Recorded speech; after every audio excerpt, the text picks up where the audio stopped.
travel sa Korea, malapit na at buoyancy, makapunta kaya sa reunion ng Batch 1 at may nagpaabot ng ano po kaya ito mga kalingap, sabay-sabay po nating alamin at pag-usapan ngayong araw. Pero bago po ang lahat, isang mapagpalang araw at gabi sa inyong lahat.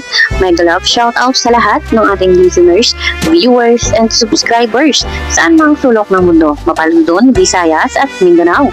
Lalong-lalo na po sa ating mga kababayang OFW. Kamusta po kayo mga kalingap? Mabuhay po kayo hanggat gusto nyo. At kung bago ka pa lang sa aking munting YouTube channel, huwag ka nang mahiyang mag-subscribe, like, share, and comment. Huwag mo na rin kalimutang i-click ang notification bell nang sa ganon ay updated ka sa aking mga paparating na video. At syempre, patuloy po natin suportahan sila Kalingap Rob at ang ating ama ng Kalingap, ang nag-iisang founder, si Kuya Val Santos Matubang. Kung maaari po ay no skip ads nang sa ganon ay mas marami pa tayong malingap na nangangailangan at konting paunawa po kung maaari ay tapusin niyo muna ang kabuuang video nang sa ganon ay akma ang inyong mga komento. Pero Wednesday naman, ang nasa schedule ko is yung Batch 1. Reunion ng Batch 1. Wednesday, reunion ng Batch 1 Kalingap Angels.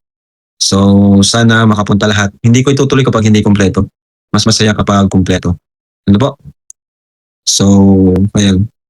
Pero kung may isang kulang, pwede nang ituloy. Pero pag dalawang kulang, di magandang ituloy. Pero sana kompleto lahat, Batch 1. Ayun, malinaw po nating narinig mga kalingap na matutuloy na nga po ang reunion ng Batch 1 at ito nga po ay magaganap na sa Miyerkules. Kaya ang tanong ay makapunta kaya ang lahat? Alam naman po nating lahat mga kalingap na ito nga pong Batch 1 ay talagang solid na solid ang samahan at hanggang ngayon ay nananatiling tapat sa kalingap. Kaya marami po ang nag-aabang at gustong-gustong mabuo ito nga pong Batch 1 dahil talagang marami po ang nakakamiss at gustong makita sila na sama-sama. Sabi nga po ni Kalingap Rob, pag meron pong hindi nakapunta na dalawa, ay malamang hindi po matutuloy ang reunion. Pero kung isa lang, ay matutuloy. At sana nga po, alam naman po natin na hinihiling po natin na sana si VNC ay makapunta. Dahil marami po sa atin ang talagang miss na makita. Ito nga po si VNC. At hindi naman po natin maikakaila na talagang marami pa rin naghihintay na makita si VNC at muling ma-vlog ni Kalingap Rob. So ito po yung pagkakataon na sana nga po ay makapunta si VNC sa reunion ng Batch 1. Run out. Yan. Ito ka na lang. Yan. Round out. May grasya ka na nagmumula sa yung galing sa anonymous parlor mo raw. Para sa Korea. Yan. Sa anonymous ha. Sa anonymous sponsor. Huwag na lang daw siya pangalanan kasi nahiya siya. Anonymous na lang daw. Yan. Magkano ba ito? 5,000. Ano? Pakibilang. Pakibilang. Pang ano mo yan? Pang parlor. Ang salon ba? Salon. Magpaganda ka raw bago pumunta ng Korea. Mag-anyong saya ka. Anyong saya! Anyong saya! Yan. Yan, okay na. Yan. Sa anonymous sponsor? Sa anonymous sponsor po. Yan. Okay, salamat. Thank you. Yan. Wow. 25. Madilim pala dito. Dapat pala dito ako. Bihay pala yun sa lubong sa araw. Ang ganda rito. Kanina dito malabo eh. Sabi mo, thank you, anonymous sponsor. Thank you pa sa anonymous sponsor. Yan. Yan. Okay ka na? Happy ka na? Wala nang problema? Good. Yan ang maganda, wala nang problema. Yan lang naman ang atin, mawala yung problema mo. So, ayun po, salamat po.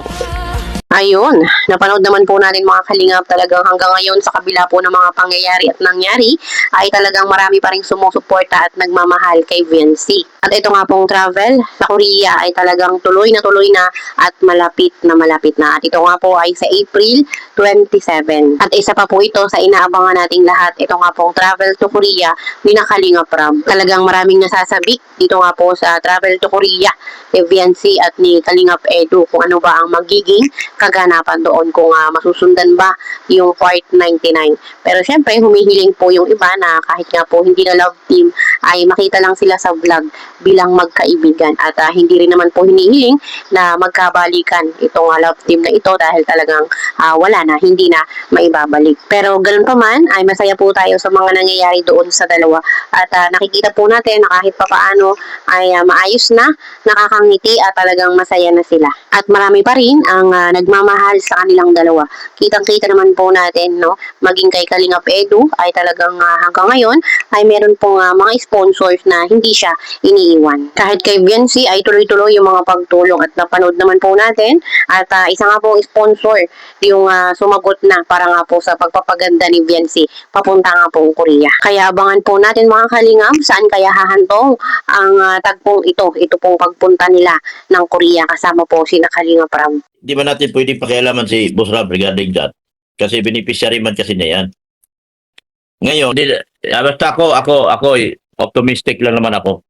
At pangalawa, di ako pwedeng makialam regarding that. Kasi si Beyonce ay hawak pa rin nila. So kung ano mang plano ni Boss Rob dyan, abangan na natin. Antabayanan na natin kasi siya kasi ay hawak pa rin ni Boss Rob. Di man siya umalis. Okay naman yan. Alam na ni Boss Rob yung limitations niya dyan kasi alam na niya na nagka-problema yung dalawa. Alam niya yan. Hawak kasi sila pareho. Hawak ni Boss Rob si Beyonce. Ang hawak ko lang naman ay Team Guapa. At si Beyonce. Pero mas maganda nga. Mas maganda. Sa kanila. Pero tayo mag-antabay lang. Hindi tayo pwedeng makialam kasi may director kasi dyan. So, ang director talaga ang siyang masusunod dyan kung ano plano niya. Ang ano dyan, mag-decide pa rin si Beyonce pa rin sa dulo. Si Beyonce kasi nag-decide na pati baga. Nag-decide na baga.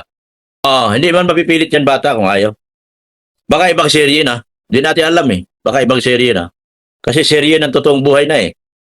Kumbaga ano na yan. Parang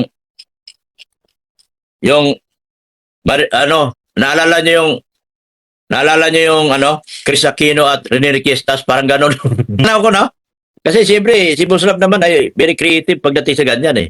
Hindi natin siya pwedeng pakialaman sa diskarte niya eh. Alam niya yung limitation sa dalawa. Alam niya yung ayaw ni Beyonce. So, ang gagawin niyan, parang Rene Requestas at Chris Aquino. Viral yun.